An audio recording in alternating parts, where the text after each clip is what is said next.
আমরা প্রত্যেকেই তো উপলক্ষ বা নিমিত্ত মাত্র। আমরা প্রত্যেকেই হলাম যন্ত্র, আর যন্ত্রী স্বরূপ আমাদের জীবনে রয়েছেন আমাদের সকলের সেই জীবন রথের চালক, জীবন রথের কান্ডারী, আমাদের সকলের প্রিয় পরম স্বয়ং পরম পিতা, পরম দয়াল, পরম প্রেমময় শ্রী শ্রী ঠাকুর। তিনি অন্তরালে অন্তরিক্ষে রয়েছেন বলেই আমি হয়ে উঠতে পারছি, তুমি হয়ে উঠতে পারছো। আর আমরা সকলে মিলে সমবেত রূপে আমরা সৎসঙ্গী স্বরূপ হয়ে উঠতে পারছি। সমগ্র সৎসঙ্গ জগতে আমরা ছোট বড় নারী পুরুষ নির্বিশেষে যত সৎসঙ্গী গুরু ভাই বোনেরা রয়েছি, সেই তারই অহৈতুকী দয়ায়, তারই অহৈতুকী কৃপায় সমবেত রূপে আমরা হয়ে উঠতে পারছি। আর তাই তো কথায় বলে না, তোমার কর্ম তুমি করো মা, লোকে বলে করি আমি। তার কর্ম তিনিই করছেন, তার কথা তিনিই বলছেন, তার গান তিনিই গাইছেন। আমরা শুধুমাত্র ওই যে উপলক্ষ নিমিত্ত বা মাধ্যমটুকু হয়ে উঠতে পারছি তারই অহৈতুকী কৃপায়।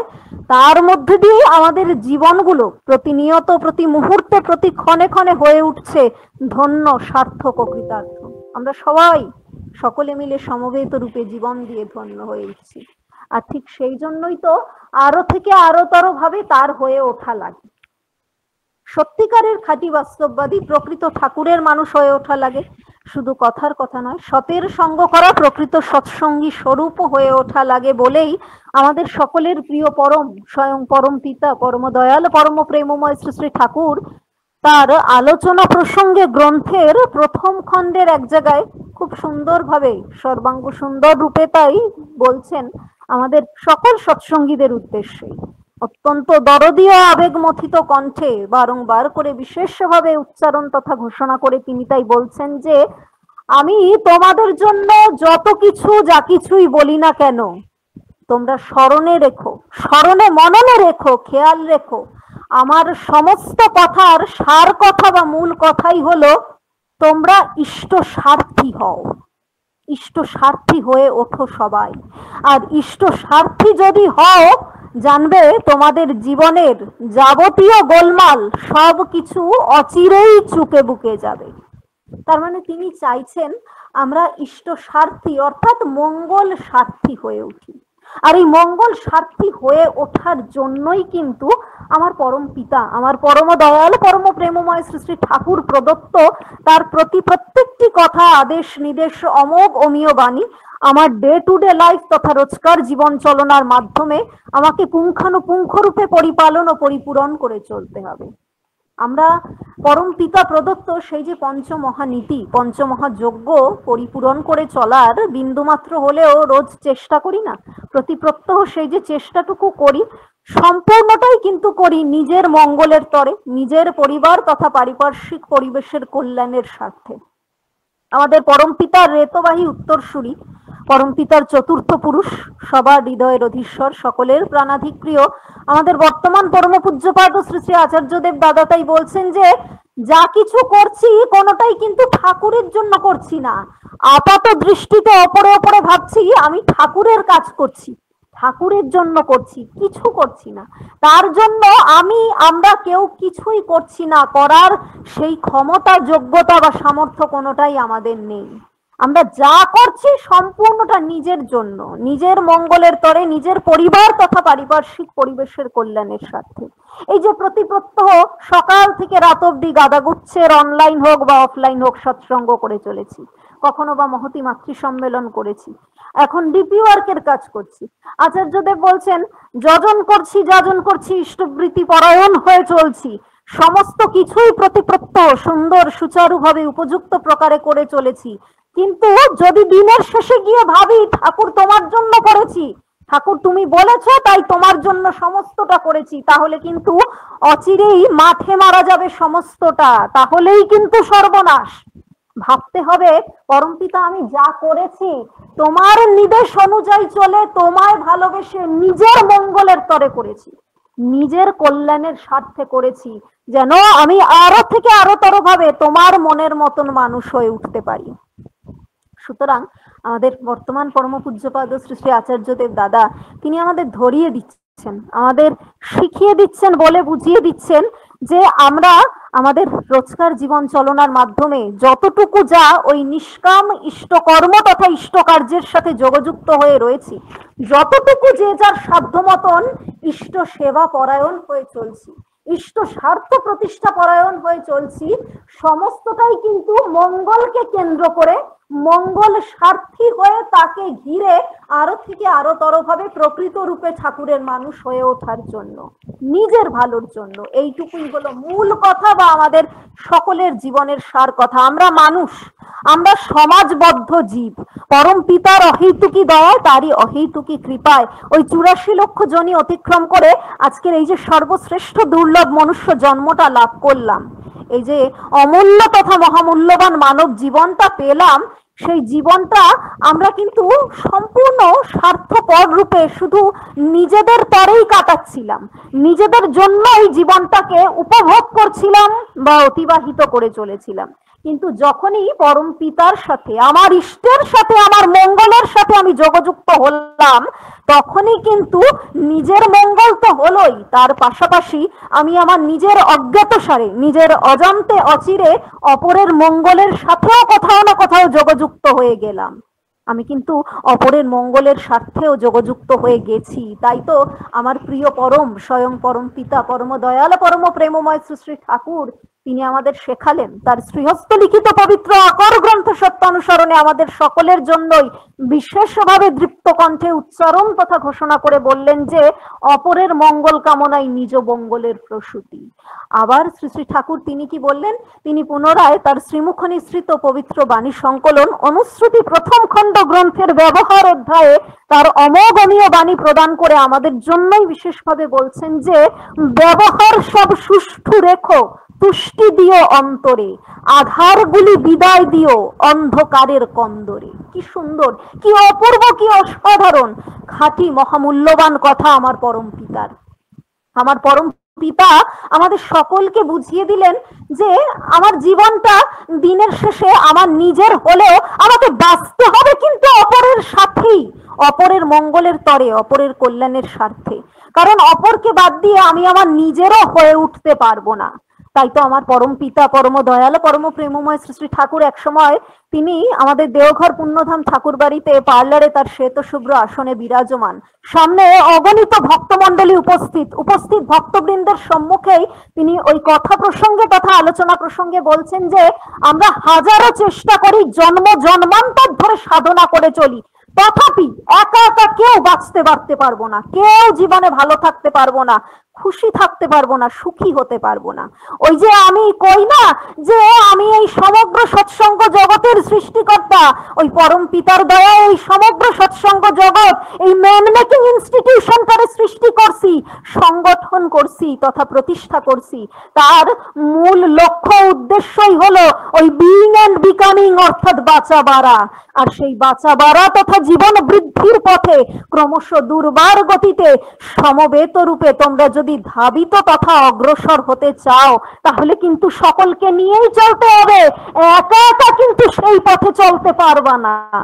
সমবেত রূপে দুর্বার গতিতে তোমাদের ওই জীবন পথে, ইষ্ট পথে তথা জীবন বৃদ্ধির পথে ক্রমশ একটু একটু করে অগ্রসর হতে হবে।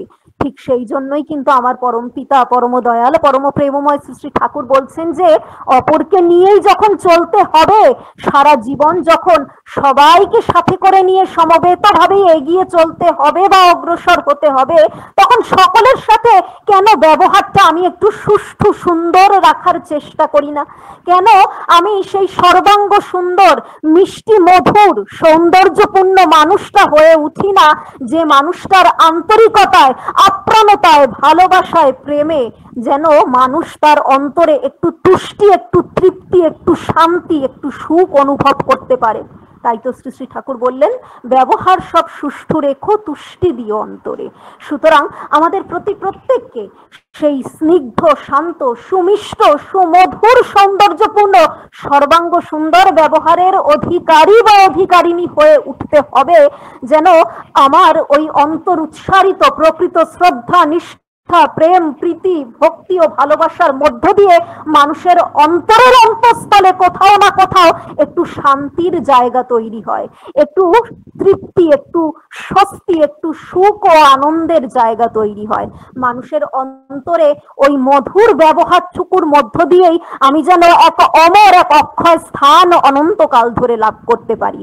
আর এই যে মানুষের অন্তরে স্থান লাভ করব, তার ফলে কি হবে, আমার নিজের জীবনের যত আধারময় দিকগুলি রয়েছে এবং একই সাথে আমার পারিপার্শ্বিক পরিবেশে, সমগ্র সমাজের, সমগ্র দিন দুনিয়া তথা জগৎ সংসারের মানুষের জীবনেও যত আধারময় দিকগুলি রয়েছে, অর্থাৎ ওই ষড়রিপু কাম ক্রোধ লোভ মোহ মদ মাৎসর্য, ওই আত্মকেন্দ্রিকতা স্বার্থপরতা পরশ্রী কাতরতার মতন যাবতীয় আধারময় দিকগুলি অন্ধকারেরই গহ্বরে নিক্ষেপিত হবে। ওগুলি কিন্তু অন্ধকারের কন্দরেই পর্যবসিত হবে। সমস্ত দিন দুনিয়া তথা সমস্ত জগৎ সংসার থেকে একদিন না একদিন ওই আধারময় দিকগুলি হারিয়ে যাবে। আলোয় আলোয় পরিপূর্ণ হয়ে উঠবে সকল বিশ্বভুবন। সমগ্র বিশ্বভুবনকে আমরা মাতিয়ে তুলব ইষ্ট নামের জোয়ারে। ইষ্টানন্দে সকলে মিলে মাতোয়ারা হয়ে উঠবো, মাতাল হয়ে উঠবো। তাই আমার পরম পিতা, পরম দয়াল, পরম প্রেমময় শ্রী শ্রী ঠাকুর এই যে বললেন, আমরা সকলকে নিয়ে যেন আনন্দে চলি, সকলের সাথে মিষ্টি মধুর ব্যবহার করে, সবাইকে ভালোবেসে আপন করে নিয়ে আমরা যেন দুর্বার গতিতে সমবেত রূপে ইষ্ট পথে, জীবন পথে তথা জীবন বৃদ্ধির পথে অগ্রসর হতে থাকি। তাই তো তিনি বলছেন না যে, চাউনি তোমার মিষ্টি করো কথা, চলন তোমার মিষ্টি করে ঘুচাও সবার ব্যথা। আবার পুনরায় আমার পরম পিতা, পরম দয়াল, পরম প্রেমময় শ্রী ঠাকুর বললেন, মিষ্টি কথার বৃষ্টি দিয়ে সৃষ্টিকে তুই শান্ত কর, কুশলচর্যী ব্যবহারে দুনিয়াটাকে আগলে ধর। আমরা প্রতি প্রত্যহ সকলে যজন করি, যাজন করি। আসলে এই যে যজন করি আর যাজন করি, যজন আর যাজন হলো টু ওয়ে ট্রাফিক বা দ্বিমুখী প্রক্রিয়া। একটাকে ছাড়া অপরটা অসম্পূর্ণ, আমরা সবাই খুব ভালোভাবে জানি।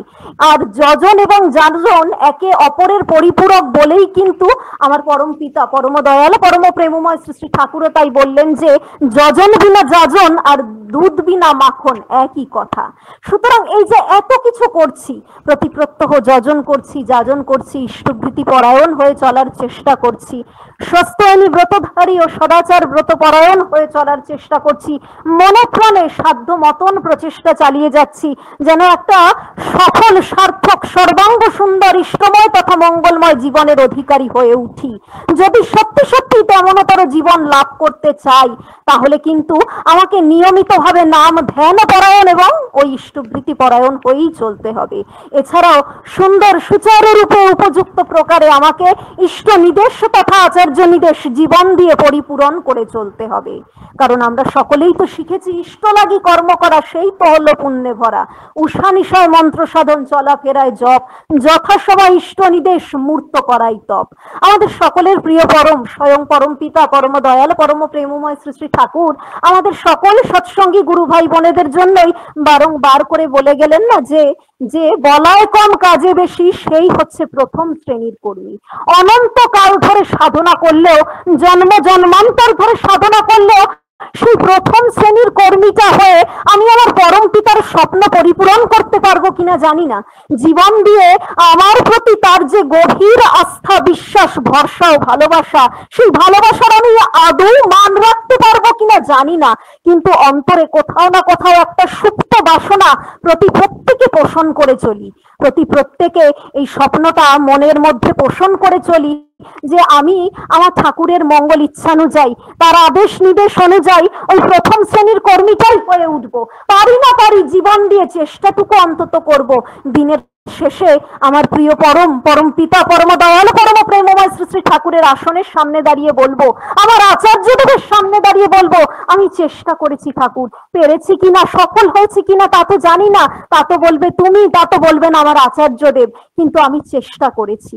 আর এই যে চেষ্টাটুকু করেছি, সেই চেষ্টায় যদি বাস্তবিকভাবেই সফল হতে চাই, প্রকৃত অর্থেই যদি পারগতায় উত্তীর্ণ হতে চাই, আরো থেকে আরো তরভাবে আমি আমার পরম পিতার মনের মতন সত্যিকারের প্রকৃত ঠাকুরের মানুষ, প্রকৃত সৎসঙ্গী স্বরূপী হয়ে উঠতে চাই তাহলে কিন্তু ইষ্টকে জীবনে মুখ্য করে তোলা লাগবেই লাগবে।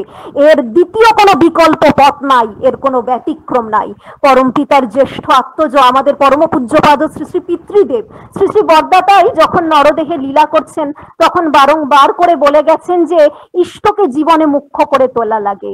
শ্রী শ্রী ঠাকুর তাই সবসময় বলতেন যে তোমরা জীবনে যদি প্রকৃত রূপে সার্থকী হতে চাও তাহলে ইষ্টকে জীবনে মুখ্য করে ঠাকুরকে খুব ভালোবাসো।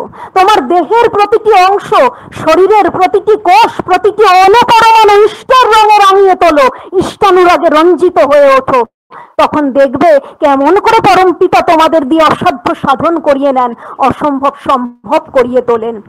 তাই আমার পরম পূজ্যপাদ শ্রী শ্রী বরদাও তিনি তাই বললেন যে আমাদের জীবনে কিন্তু ওই রকম ভাবে ইষ্টকে প্রধান করে তুলতে হবে। আপনারা সবাই জানবেন আমরা যারা এই সৎসঙ্গ জগৎ থেকে বিলং করি এবং নিজেদের সৎসঙ্গী বলে দিনের শেষে দাবি করে থাকি, বুক ঠুকে বড়াই করে নিজেদেরকে সৎসঙ্গী বলে পরিচয় দিয়ে থাকি, তাদের জীবনে কিন্তু কোনো প্রাইভেট স্পেস বা ব্যক্তিগত জায়গা বলে কিছু নেই। তার জীবনে ওই একেবারে দিনের শুরুতে ঘুম থেকে ওঠা পর্যন্ত আবার দিনের শেষে গভীর রাতে ঘুমাতে যাওয়া পর্যন্ত প্রত্যেকটি কর্ম, তার চলা বলা, ওঠা বসা, খাওয়া ঘুমানো, ঘরে বাইরে যাবতীয় সমস্ত কাজ সমস্তটাই কিন্তু ঠাকুরকে খুশি করার জন্য, তার মঙ্গলের তরে, তাকে সুখী করার তরে। সুতরাং আমার জীবনে যখন আমি ইষ্টকেই প্রাইমারি বা মুখ্য করে তুলবো আর নিজের সমস্ত কিছু ব্যক্তিগত যা রয়েছে সেগুলিকে সেকেন্ডারি বা গৌণ করে ফেলবো, তখনই কিন্তু আমার অন্তরের অন্তঃস্থল থেকে পরম পিতা আমায় গাইড করে দেবেন কোথায় কেমনতর ভাবে চলতে হবে, কেমনতর ভাবে কথা বলতে হবে, কেমন ভাবে কি প্রকারে যাজন করলে আমার যজন যাজন সব দিক থেকে সর্বান্তকরণে সর্বতভাবে সবসময় সফল হবেই হবে। সেই বিষয়ে স্বয়ং পরম পিতা পরম দয়াল পরম প্রেমময় শ্রী শ্রী ঠাকুর অন্তরিক্ষে থেকে আমায় গাইড করবেন। আর এই পরম পিতার গাইডেন্সটা কিন্তু একটু চেষ্টা করলে আমরা সবাই পেতে পারি, সবাই জীবনে এই গাইডেন্সটা লাভ করতে পারি যদি ইষ্টকে মুখ্য করে চলি। আর এই ইষ্টকে মুখ্য করে চলাটা জীবনে কেমনতর হয় সেই প্রসঙ্গে আমাদের বর্তমান পরম পূজ্যপাদ শ্রী শ্রী আচার্যদের দাদা একটি অপূর্ব সুন্দর অত্যন্ত বাস্তব যাজনমূলক তথা জীবনীয় ও শিক্ষণীয় ঘটনার কথা উল্লেখ করলেন। একটু সংক্ষিপ্তভাবে বলার চেষ্টা করব। আমাদের বর্তমান পরম পূজ্যপাদ শ্রী শ্রী আচার্যদের দাদা একদিন দেওঘর পুণ্যধাম ঠাকুরবাড়ির নাটমণ্ডপে তার শ্বেত শুভ্র আসনে বিরাজমান, প্রতি প্রত্যহের ন্যায় সেখানে তিনি বসে রয়েছেন। সামনে অগণিত ভক্তমণ্ডলী উপস্থিত ভক্তবৃন্দের সম্মুখে তিনি এই কথার ছলে বলছেন, আসলে তিনি তো একজন রসিক শেখর, ওই হাসির ছলে, মজার ছলে, খেলার ছলে আমাদেরকে বাস্তব যাজনমূলক জীবনীয় জ্ঞান তথা শিক্ষা প্রতি ক্ষণে ক্ষণে তিনি প্রদান করে চলেন। আচার্যদেব তাই ওই কথার ছলে বলছেন যে একদিন আকাশে, ওই আকাশ পথে আর কি, একটি এরোপ্লেন উড়ে চলেছে। তা সেই এরোপ্লেন বা বিমানের মধ্যে বেশ কয়েক হাজার যাত্রীরা উপস্থিত। তা সেই যাত্রীরা সেই এরোপ্লেনের মধ্যে যখন বসে রয়েছে, হঠাৎ করে মাঝপথে, মানে ওই আকাশ পথে যাওয়ার সময় মাঝপথে এরোপ্লেনটা কাঁপতে শুরু করলো। আর যেই মুহূর্তে এরোপ্লেনটা কাঁপতে শুরু করেছে, খুব স্বাভাবিকভাবেই ওই এরোপ্লেন বা বিমানের মধ্যে যত হাজার হাজার যাত্রীরা রয়েছেন তারাও কিন্তু ভয়ে আর্তনাদ করছেন, তারাও কান্নাকাটি চিৎকার শুরু করে দিয়েছেন। এমন সময় সেই এরোপ্লেন বা বিমানের যিনি এয়ার হোস্টেস অর্থাৎ বিমান সেবিকা, তিনি তার মাইক্রোফোনে ঘোষণা করলেন যে আমাদের বিমানে কিছু যান্ত্রিক গোলযোগ দেখা দিয়েছে, যে কোনো সময় যে কোনো দুর্ঘটনা ঘটে যেতে পারে, আপনারা চিন্তা করবেন না, আমরা সাধ্য মতন সমস্যা সমাধানের প্রচেষ্টা চালিয়ে যাচ্ছি, আমরা চেষ্টা করে যাচ্ছি, আপনারা প্রত্যেকে যে যার সিটে বসে সিট বেল্টটা একটু টাইট করে বেঁধে নিন। এই ঘোষণাটা শোনা সত্ত্বেও যাত্রীদের মনের মধ্যে থেকে সেই ভয়, সেই আতঙ্ক দূর হচ্ছে না। সকলেই চিৎকার করছেন, আর্তনাদ করছেন, যে যার ইষ্টনাম জপ করছেন। সমগ্র বিশ্ব ব্রহ্মাণ্ডের সমস্ত দেবদেবীকে স্মরণ করা হয়ে গেছে। এমন সময় হঠাৎ করে একজন বয়স্ক ভদ্রলোক লক্ষ্য করলেন যে তার ঠিক পাশের সিটে একটি ছোট বাচ্চা মেয়ে বসে রয়েছে।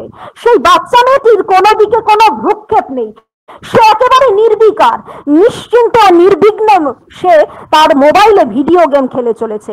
একেবারে নিশ্চিন্ত নির্বিঘ্ন মনে সে ওই ভিডিও গেমটা দীর্ঘক্ষণ ধরে খেলেই চলেছে। তা ভদ্রলোক তখন সেই বাচ্চা মেয়েটিকে আর কিছু বললেন না। বেশ কিছুক্ষণ পরে বিমানটি আবার স্বাভাবিক অবস্থায় ফিরে আসলো। তখন ওই বিমান সেবিকা পুনরায় তার মাইক্রোফোনে ঘোষণা করলেন যে আমাদের বিমান এখন সম্পূর্ণরূপে বিপদমুক্ত। যখন এই ঘোষণাটা আসলো সমস্ত যাত্রীরা নিশ্চিন্ত হলেন।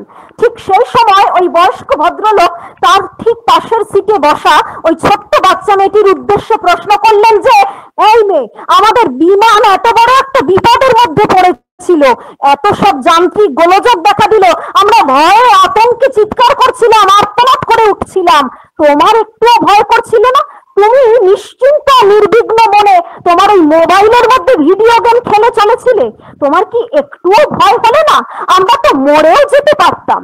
যেই মুহূর্তে ভদ্রলোক এই কথাটা জিজ্ঞেস করেছেন তার এই প্রশ্নটি শুনে সেই ছোট্ট বাচ্চা মেয়েটি তখন হাসতে হাসতে বলে উঠলেন, না কাকু, আমার একটুও ভয় করেনি।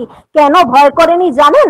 কারণ ওই যে বিমানের একদম সামনের সিটে যে ভদ্রলোক বসে রয়েছেন, অর্থাৎ পাইলট বা বিমান চালক, তিনি আসলে আমার বাবা। আর আমার বাবা জানে যে বিমানের ভিতরে হাজার হাজার শয়ে শয়ে যাত্রীর মধ্যে তার মেয়েও বসে আছে। আমি নিশ্চিন্ত ছিলাম আমার বাবা আর কারোর বিপদ হতে দিন বা নাই দিন আমার বিপদ কখনোই হতে দেবেন না। তিনি যেন তেন প্রকারে আমাকে রক্ষা করবেনই করবেন। তাই আমি এতটা নিশ্চিন্তে ছিলাম।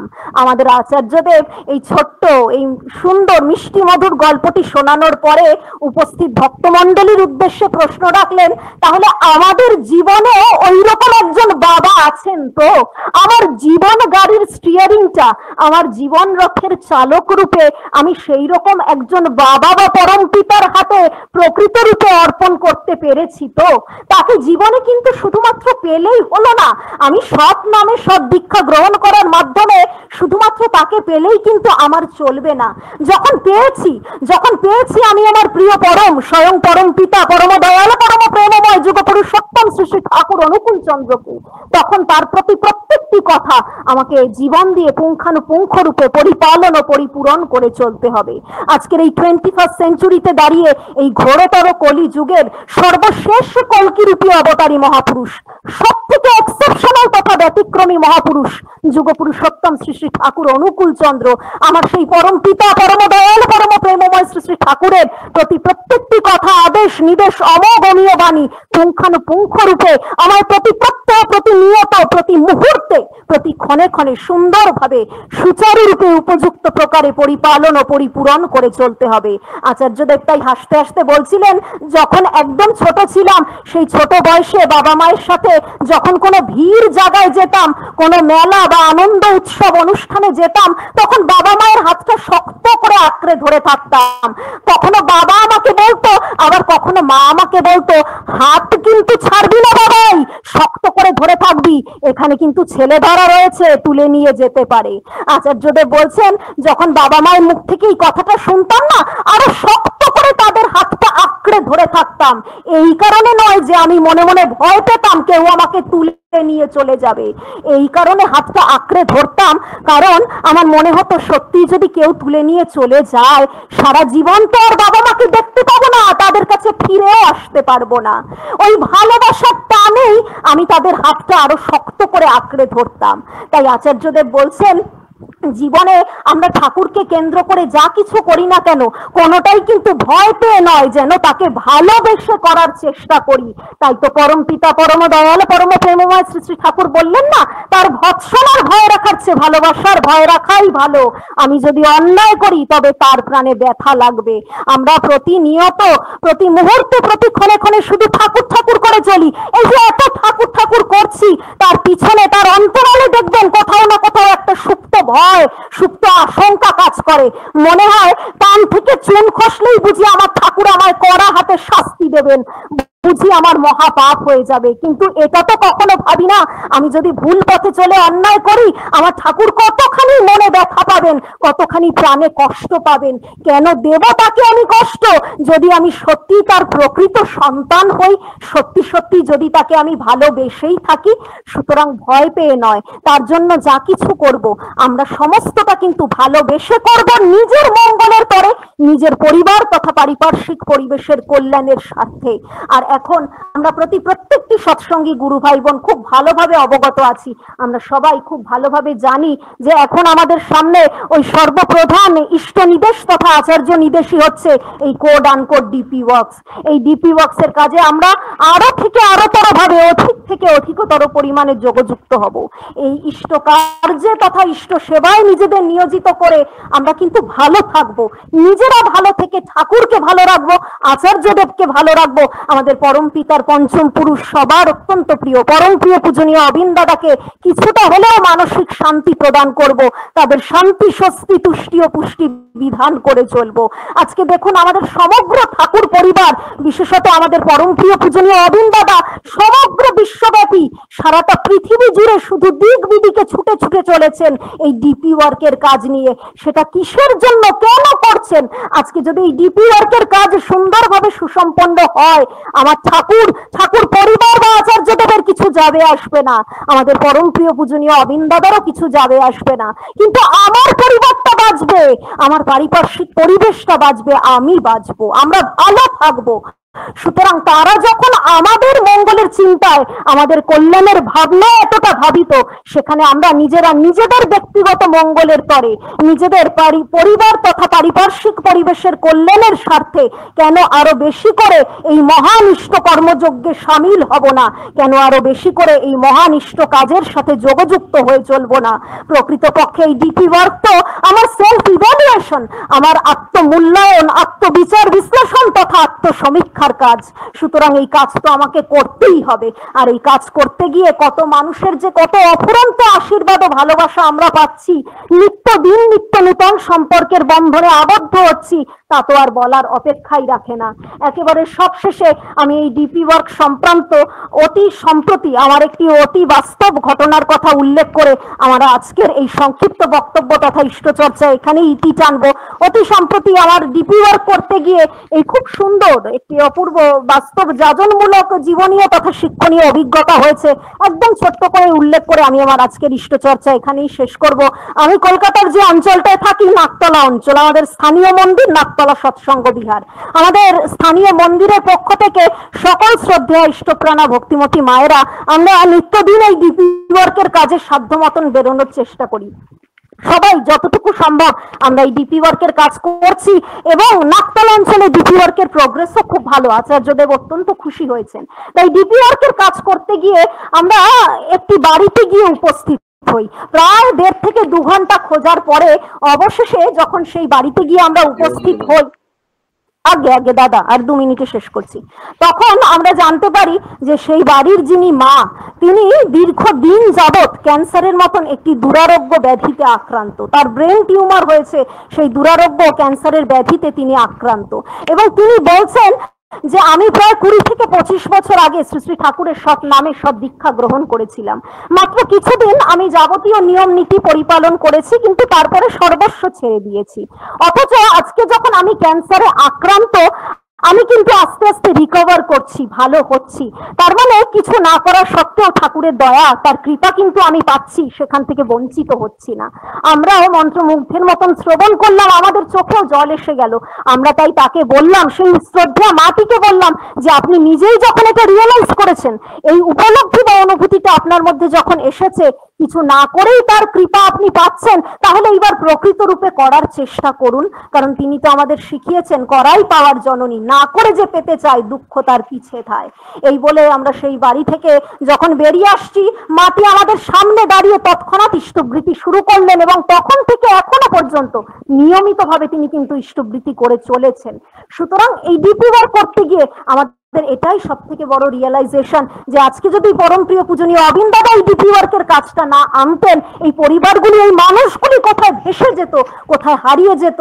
এই মৃতপ্রায় মরে বেঁচে থাকা মানুষগুলিকে পুনরায় উপরের দিকে টেনে তোলার জন্য, পুনরায় ইষ্ট পথে উদ্দীপ্ত তথা উজ্জীবিত করার জন্যই কিন্তু আজকে এই ডিপি ওয়ার্কের কাজ এসেছে। তাই আসুন আমরা সকলে মিলে সমবেতভাবে এই ডিপি ওয়ার্কের কাজে আরো থেকে আরো তরভাবে যোগযুক্ত হই, সুন্দরভাবে এই কাজ করার চেষ্টা করি, আর এই কার্যের মধ্যে দিয়েই আমরা ভালো থাকি, সর্বতভাবে ইষ্ট কার্যে ঝাঁপিয়ে পড়ি। একেবারে সবশেষে আমি আমার পরম প্রিয় পূজনীয় অবিন দাদারই বলা একটি ছোট্ট তথা সংক্ষিপ্ত কথা দিয়ে শেষ করব। আমাদের পরম প্রিয় পূজনীয় অবিন দাদা তাই এক সময় বলছেন যে আমার দাদু পরম পিতার তৃতীয় পুরুষ, অর্থাৎ আমাদের পূর্ববর্তী আচার্যদেব পরম পূজ্যপাদ শ্রী শ্রী দাদা, তিনি তার নরদেহে লীলাকালে আমাকে বারংবার বলে গিয়েছিলেন যে শোন অবিন, আমি হয়তো দেখে যেতে পারবো না, তোর বাবাই সেও হয়তো দেখে যেতে পারবে না, কিন্তু তোর যখন আমার মতন বয়স হবে তখন দেখবি সমস্ত পৃথিবীর প্রত্যেকটি মানুষ শুধু ঠাকুর ঠাকুর করছে। পূজনীয় অবিন দাদা তাই বলছেন আজকে আমি কিন্তু দেখতে পাই কোথায় কতটা কেমন ডিপি ওয়ার্কের কাজ হচ্ছে, কোথাও খুব ভালো কাজ হচ্ছে, আবার কোথাও একটু স্থগিত হয়ে রয়েছে। কে কতটুকু কেমনতর ভাবে কি প্রকারে এই কার্যের সাথে যোগযুক্ত রয়েছেন সমস্তটা আমার জানা, সমস্তটা আমার নখ দর্পণে রয়েছে। আমি স্বপ্ন দেখি একদিন এই ডিপি ওয়ার্কের কাজ সুন্দরভাবে সুসম্পন্ন হবে, সুন্দরভাবে সমাধা হবে। আপনারাও এই স্বপ্ন দেখতে শুরু করেন। তাই আসুন, পরম পিতার পঞ্চম পুরুষ যখন আমাদের স্বপ্ন দেখাচ্ছেন, আমরা সেই স্বপ্ন শুধুমাত্র দেখব না, সেই স্বপ্নকে বাস্তবায়িত করতে আমরা সচেষ্ট হব। এই কার্যে আমরা সফল হব এবং বাস্তবিকভাবেই সমস্ত জগৎ সংসার তথা দিন দুনিয়াটাকে আমরা ঠাকুরময় ও ইষ্টময় তথা মঙ্গলময় করে তুলবই তুলব। এটাই মনে মনে প্রতিজ্ঞাবদ্ধ তথা সংকল্পবদ্ধ হই। এই শপথ গ্রহণ করে আসুন আমরা আমাদের বর্তমান পরম পূজ্যপাদ শ্রী শ্রী আচার্যদেব দাদা, আমাদের পরম প্রিয় পূজনীয় বড় বৌরানীমা এবং আমাদের সবার অত্যন্ত প্রিয় পরম প্রিয় পূজনীয় অবিন দাদাকে খুশি করে চলি, তাদের শান্তি স্বস্তি তুষ্টি পুষ্টি বিধান করে চলি। কারণ আমাদের জীবনে তারাই তো হলেন পরম পিতার জীবন্ত মূর্ত বিগ্রহ, তারাই পরম পিতার জ্যান্ত প্রতীক। তাই তারা খুশি হলে আমার ঠাকুরও খুশি হবেন।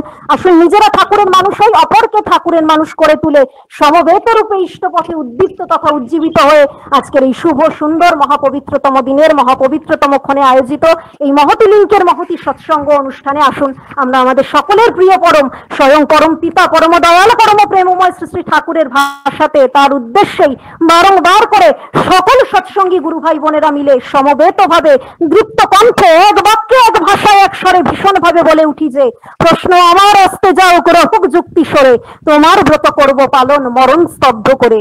দিন দয়াময় ডাকছে রে এখনো তুই ওঠরে জেগে, জীবন ব্রতে ব্রতী হয়ে ইষ্ট পথে চল রে বেগে। তোমার তৃপ্তি স্বস্তি পোষণ বিশ্বে তোমার জয়গান, তাই যেন হয় সাধনা আমার, তাই হোক আমার অভিযান। পরম পিতার আতুল শ্রীচরণে সবার সর্বাঙ্গীন মঙ্গল ইষ্টচ্ছল জীবন প্রার্থনা করছি। খুব ভালো থাকবেন সবাই, শ্রী শ্রী ঠাকুরকে মাথায় নিয়ে, তার আদর্শ মাথায় নিয়ে আসুন তার কাজ করতে করতে আমরা সবাই জীবনে খুব ভালো থাকি, খুব আনন্দে থাকি।